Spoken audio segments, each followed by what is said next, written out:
Welcome back na naman sa channel na ito. May ibabahagi na naman ako sa inyo ngayon na panibagong ritual. Ito ay simpleng gabay at simpleng pamamaraan. At kung bago lamang sa channel na ito, ay huwag niyo pong kalimutang mag-subscribe at pindutin ang notification bell para palagi kayong updated sa mga bago kong videos. Gusto mo ba na siya ay iiyak sa kakaisip sa'yo sa lahat ng oras, lalong-lalo na ikaw ay binaliwala na niya? At block ka niya sa lahat ng contacts niya. At hanggang ngayon ay hindi mo siya makukontak at hindi kayo makapag-usap na dalawa dahil ikaw ay binablock na niya. Gusto mo ba na siya ay mapapaiyak sa kakaisip sa'yo at ikaw ay i-unblock niya ngayon mismo? Pwes gawin mo itong ritual na ituturo ko sa inyo ngayon. Pwede ito gawin sa kahit na anong araw o oras na gusto mo. Basta buo lamang ang loob at tiwala mo sa mga ganitong pamamaraan. Ang gagawin mo lamang, kumuha ka ng baso at lagyan mo ito ng kalahating asin. Kalahati po sa baso, ang asin ang ilagay mo. At pagkatapos, kumuha ka rin ng papel at panulat, isulat mo ng 3 beses ang pangalan at apelido ng taong gusto mong gawa ng ritual.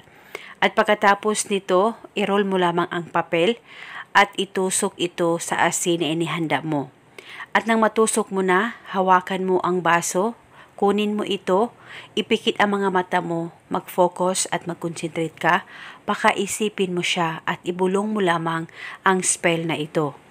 Pangalan at apelido sa kapangyarihan nitong asin, ngayon mismo ako ay unblock mo at ikaw ay iiyak sa kakaisip sa akin.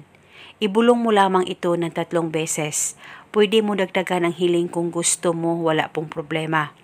At pagkatapos, ilagay itong ritual sa ilalim ng kama mo o di kaya sa kabinet mo o sa lamesa mo dyan sa kwarto mo. Basta itago ito sa safe na walang makakaalam na gumagawa ka ng ritual.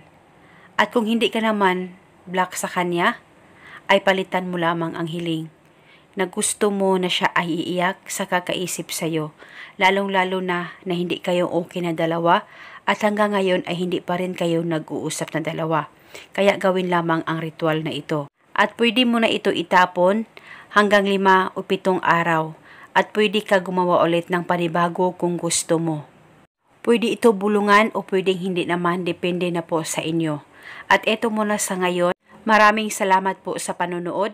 May God bless us all.